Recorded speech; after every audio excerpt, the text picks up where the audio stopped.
नमस्कार, मेरा नाम है जयंती झा और आप देख रहे हैं राष्ट्रीय समाचार। पहले बिना देर के एक नजर डालते हैं हेडलाइंस पर। चतरा एयर एम्बुलेंस क्रैश, एक जिंदगी बचाने जा रहे थे, 7 की हो गई मौत। प्लेन ने मांगी थी रास्ता बदलने की इजाजत, सवाल उठे। कोलकाता एटीसी से था आखिरी संपर्क। स्वामी अविमुक्तेश्वरानंद सरस्वती पर पॉक्सो का आरोप, आशुतोष महाराज ने शिकायत की, शंकराचार्य बोले साजिश है। लखनऊ में सीपीआईएमएल के कार्यकर्ताओं ने किया मार्च, कार्यकर्ताओं ने यूजीसी लागू करने की मांग, प्रशासन ने भारी पुलिस बल तैनात कर सुरक्षा कड़ी की। पीलीभीत पुलिस ने अंतर्राज्यीय चोर पकड़ा, 6 शातिर चोरों से सोना चांदी बरामद, एसओटी पुलिस की बड़ी कार्यवाही सफल। सहारनपुर अस्पताल में आपातकालीन सेवाएं ठप, डॉक्टर्स की हड़ताल से मरीज परेशान, पुलिस शिकायत के बाद हड़ताल समाप्त। स्वामी अविमुक्तेश्वरानंद सरस्वती पर पॉक्सो एक्ट के तहत 2 नाबालिगों से यौन शोषण के आरोप लगे हैं। आरोपों में दावा किया गया है कि प्रयागराज में माघ मेले के दौरान धार्मिक सेवा और शिष्यत्व के आड़ में उत्पीड़न हुआ है। वहीं आशुतोष महाराज ने विशेष न्यायाधीश के सामने शिकायत दायर कर कार्यवाही की मांग की है। हालांकि स्वामी अविमुक्तेश्वरानंद ने तमाम आरोपों को साजिश करार दिया है और यह भी कहा है कि एक परिवार को धन का लालच देकर उनकी नाबालिग बेटी के नाम पर झूठे आरोप लगाने के लिए उकसाया गया। अब एक युवक ने मीडिया में एक दावा कर दिया है और इस दावे के बाद से सियासी हलचल तेज है। दावे में कहा गया है कि शंकराचार्य के खिलाफ आरोप लगाने का उस पर दबाव बनाया गया था, मगर उसने ऐसा करने से इनकार कर दिया। मामले में आरोप प्रत्यारोप के बीच अब जांच की मांग तेज हो गई है। ऐसा है कि शाहजहांपुर से एक परिवार आज हमारे पास आया, एक पत्र हमको दिया, हमने उसको पढ़ा। उन्होंने हमारे पूछने पर बताया कि आशुतोष महाराज नाम के व्यक्ति ने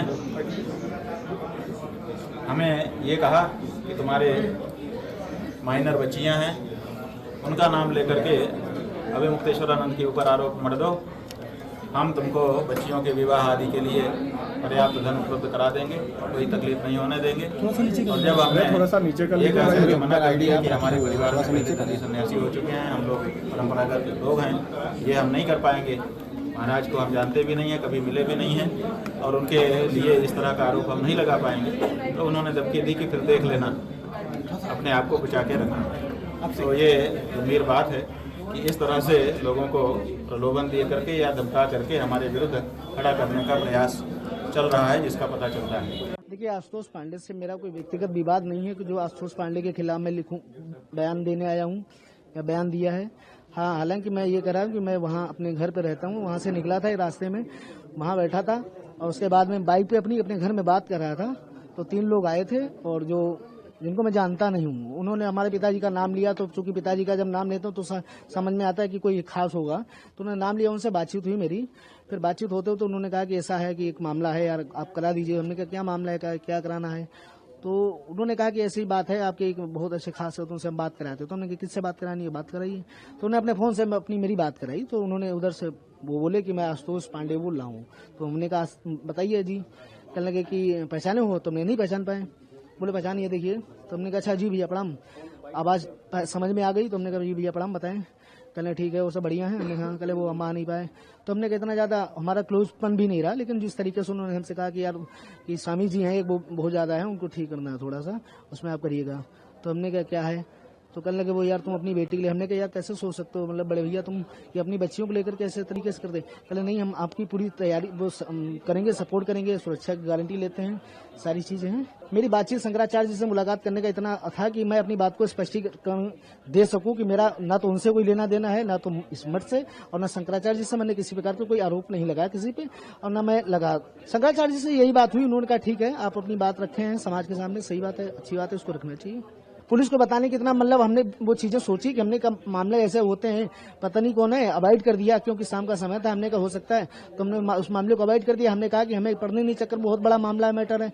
जब ये पता चल रहा है कि ऐसे मामला बहुत बड़ा हो गया, FIR मैंने देखा कि FIR हो गई, तब मुझे आगे इस पे बात करनी पड़ी। नहीं देखेंगे अभी वकील साहब से बात करके, क्योंकि हमारा कोई मतलब ही नहीं है जो हम उससे बात करें आगे। लखनऊ में राजनीतिक गतिविधियां तेज हो गई हैं क्योंकि सीपीआईएमएल के सैकड़ों कार्यकर्ता चारबाग रेलवे स्टेशन पर इकट्ठा हुए और विधानसभा की ओर मार्च शुरू कर दिया। प्रदर्शनकारियों का मुख्य उद्देश्य यूजीसी लागू करने की मांग को लेकर सरकार का ध्यान अपनी ओर खींचना था।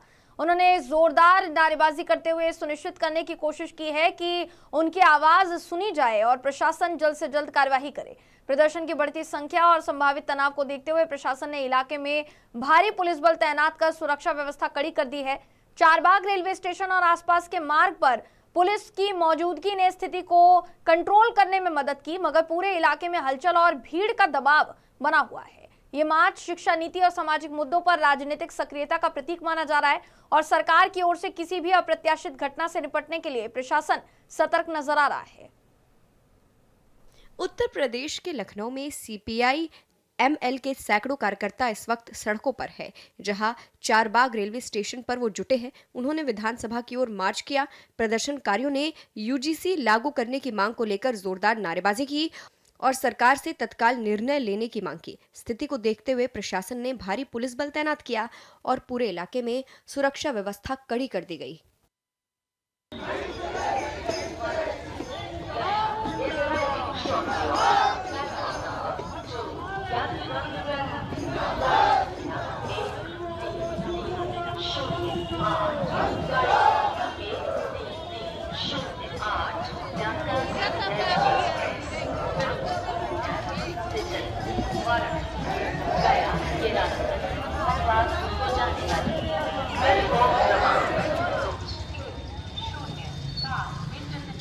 देखिए, ये भाकपा माले का विधानसभा घेराव की कॉल है। आज 23 फरवरी को पूरे प्रदेश भर में जो भाजपा सरकार का बुलडोजर राज चल रहा है, जिसमें दलितों को, आदिवासियों को, भूमिहीनों को, वनवासियों को उनके जमीनों से उजाड़ा जा रहा है, इसके खिलाफ जब जो लोग, हमारे पार्टी के लोग लड़ाई लड़ रहे हैं, संगठित कर रहे हैं, तब उनके ऊपर राजनीतिक दमन किया जा रहा है, फर्जी मुकदमे लाद करके उनको जेल भेजा जा रहा है। और सिर्फ इतना ही नहीं, इस देश की शिक्षा व्यवस्था से लेकर के स्वास्थ्य व्यवस्था पर ये बुलडोजर चल रहा है।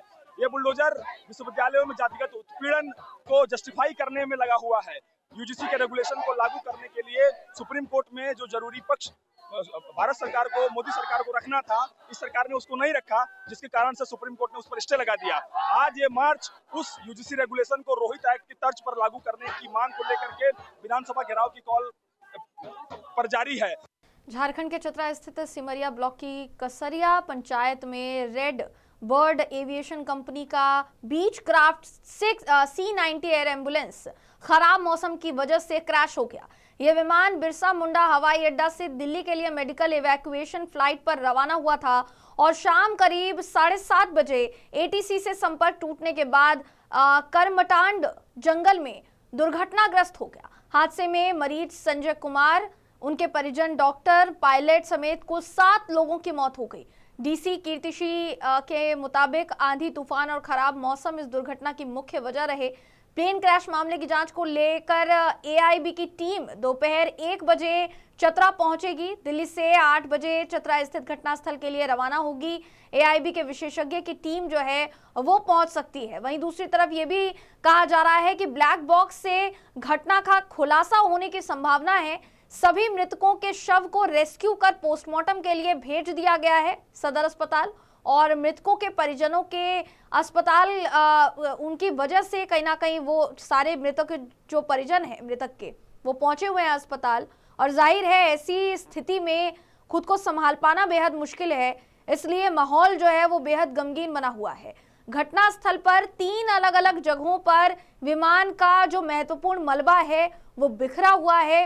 क्रैश से पहले पहाड़ से टकराने की आशंका भी जताई जा रही है कि जो प्लेन है वो पहाड़ से टकराया, उसके बाद ये बड़ी दुर्घटना हुई है। तस्वीरें आपको दिखा रहे हैं, कुछ तस्वीरें जो हैं वो जब रात को ये प्लेन क्रैश हुआ है उस टाइम की तस्वीरें हैं, और कुछ बाद की तस्वीरें हैं जो सामने आई है। उन मरीजों का नाम जो है वो भी सामने आया है, कौन कौन उस प्लेन में सवार था और साथ ही साथ किन किन की जान गई है, ये भी अब खुलासा हो गया है। इस बात की भी पुष्टि हो गई है। प्रशासन ने इस पूरे मामले को लेकर क्या कुछ कहा है आपको सुनाते हैं, सुनिए।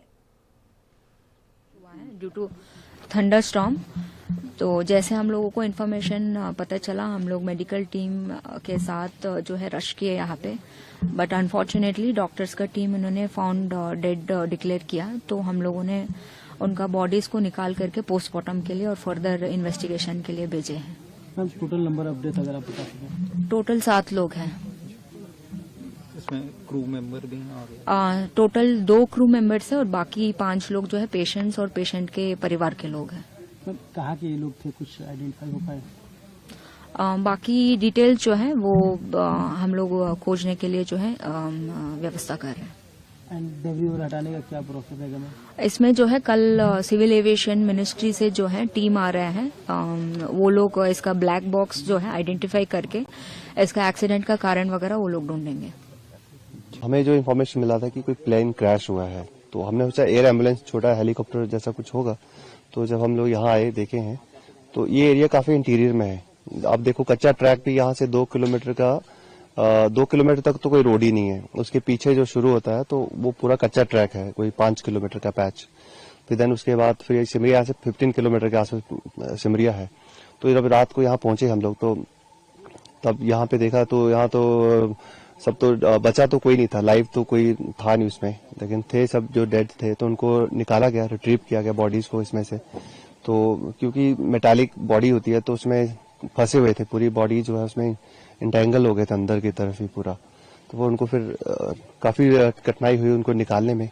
जब निकलते गए तो फिर हम उनको यहाँ से कैरी करने में 2 किलोमीटर वन साइड, हमारे पास स्ट्रेचर भी एक ही थी। रात को हम लोग अपने साथ एक स्ट्रेचर ले आए थे एसएसबी की, तो उसी के साथ हमने फिर इनको रेस्क्यू करके हम लोग जो उनको रिट्रीव करके बॉडीज को वहां तक पहुंचाया है मेन रोड तक। तो ये 2 किलोमीटर का पैच था, जंगल से होते हुए आप देखो कैसे उसको ले जाके हम लोग वहां तक उनको पहुंचाए हैं। और फिर ये हम लोग 7 बॉडीज जो थी वो सारी रिट्रीव करके हमने वहां तक पहुंचा दी। क्या कंडीशन थी सर प्लेन अराउंड विसिनिटी में, क्या कंडीशन थी? अब प्लेन का कंडीशन विसिनिटी का, हम ऐसे तो जंगल है, जंगल के बीच में ये गिरा है। तो यहाँ से तो बस यही है कि हम लोग बचा है जो भी उसको, बच्चे तो कोई पाया नहीं। और उनको रिट्रीव करने में भी हमारी काफी मतलब मुश्किलों का सामना करना पड़ा, क्योंकि बहुत डीप जंगल के अंदर है, फॉरेस्ट के अंदर है। यहाँ पे अकेला चलना बंदे को चलने के लिए भी मुश्किल है। और इस तरह से ये डीप इंटीरियर फॉरेस्ट का पार्ट है और बुशेस हैं काफी सारे। और इसमें हम लोग रात के टाइम पे जैसे आप मूवमेंट कर रहे हो, रेस्क्यू कर रहे हो, तो उसमें काफी कठिनाई तो था ही। लेकिन ठीक है, हमारे जवान सब डटे रहे और उन्होंने सब बॉडीज को निकाला और हॉस्पिटल तक पहुंचाया है। अभी क्रैश के बाद जो पहुंचने का गोल्डन आवर होता है वो तो ऑलरेडी लेफ्ट हो गया होगा, क्योंकि काफी इंटीरियर में है। हाँ, काफी इंटीरियर में है। 2 घंटे तक तो मुझे लगता है कोई जो भी पहुंचने में भी टाइम लगा होगा, जो भी आया होगा फर्स्ट रिस्पॉन्डर भी, तो काफी टाइम लगा होगा। लोगों को लोकेट करने में भी टाइम लगा होगा, जंगल के बीच में ये क्रैश हुआ है तो एयरप्लेन को ढूंढने में भी टाइम लगा होगा। क्या एसओपी होती है सर जब ऐसा इंसिडेंट होता है आप लोगों के सामने, तो क्या एसओपी फॉलो करते हैं जनरली?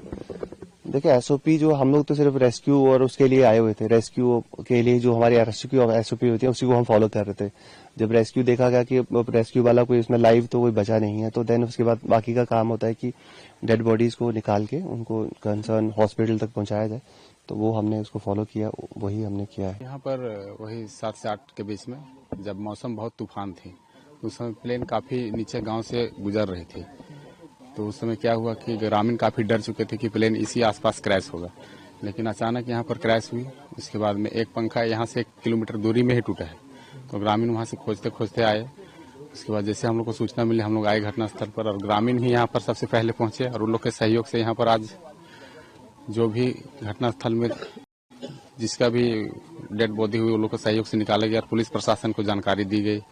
फिर बाद में प्रशासनिक लोग आए और उन लोग को काफी सहयोग रहा। अभी भी जवान लोग तैनात हैं और ग्रामीण लोग आ रहे हैं देखने के लिए। ये जंगल कसियाडी के जंगल है और लातेहार और चतरा के सीमावर्ती क्षेत्र में हुए है यहाँ पर।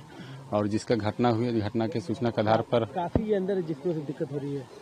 हाँ, काफी अंदर रास्ता भी नहीं है और यहाँ पर ग्रामीण नहीं रहते तो प्रशासन को खोजने में बहुत मुश्किल होती है। लेकिन ग्रामीण का भी काफी सहयोग रहा है इन लोग का। शाम का समय रहा था और मौसम जिस समय खराब थी, काफी हवाएं, तेज हवाएं और बारिश हो रही थी। उस समय ये एयर एम्बुलेंस जो हमारे पीछे देख रहे होंगे, वो ग्रामीण इलाका से बहुत नीचे से उड़ता हुआ आ रहा था। तो बहुत सारे लोग को लगा कि कहीं यहीं नहीं गिर जाए, है ना, इसलिए लोग भयभीत हो गए और जैसे यहाँ पे और आकर के गिर गया। काफी तेज आवाज हुई और ग्रामीणों के द्वारा ही इसको ढूंढा गया। काफी सुदूरवर्ती ग्रामीण इलाका है और जंगल का इलाका है और इस जगह पे शायद मतलब बाइक के अलावा कुछ भी नहीं पहुंच सकता है। तो एम्बुलेंस भी आने में काफी देर हुई, लेकिन ग्रामीणों का सहयोग से यहाँ पे राहत एवं बचाव कार्य सबसे पहले ग्रामीणों के माध्यम से शुरू हुआ। इतना आवाज तेज था कि लगता था कि गिर जाएगा हम लोग के बगले के सामने, बगले पर घरे में।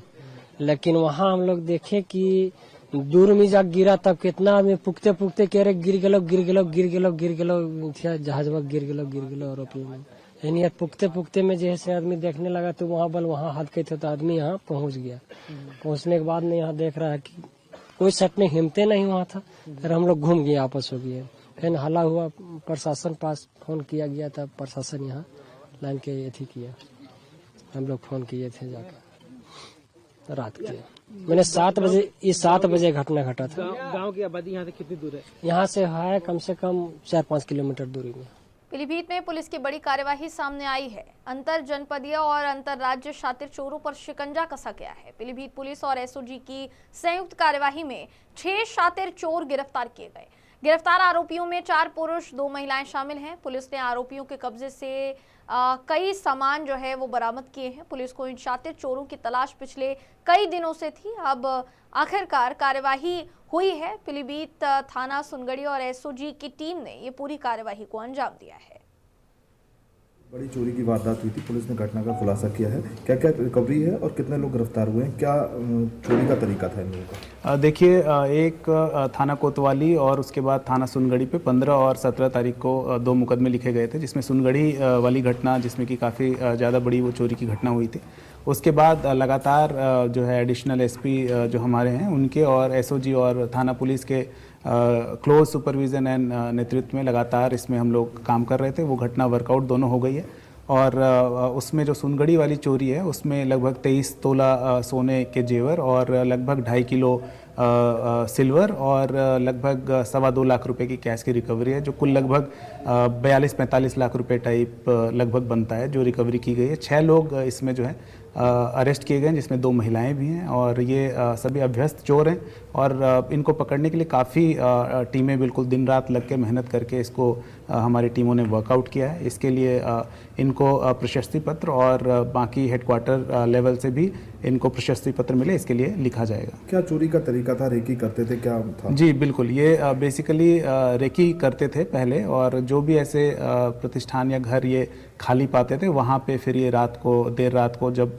वहाँ पे कोई नहीं होता था, सुनसान वाली जगहों पे जाके चोरी की घटना कारित करते थे। महिलाओं का क्या रोल था इसमें? महिलाएं भी इनकी एक्टिव पार्टनर रही हैं, वो चाहे माल को छुपाने में, खपाने में या फिर अगर रेकी करना हो तो उसमें भी इनकी बहुत सक्रिय संलिप्तता। सहारनपुर जिला अस्पताल में सिस्टम की लापरवाही और डॉक्टर्स की हड़ताल के चलते मरीजों खासकर दिव्यांगों को 2 घंटे तक भयंकर तकलीफ का सामना करना पड़ा है।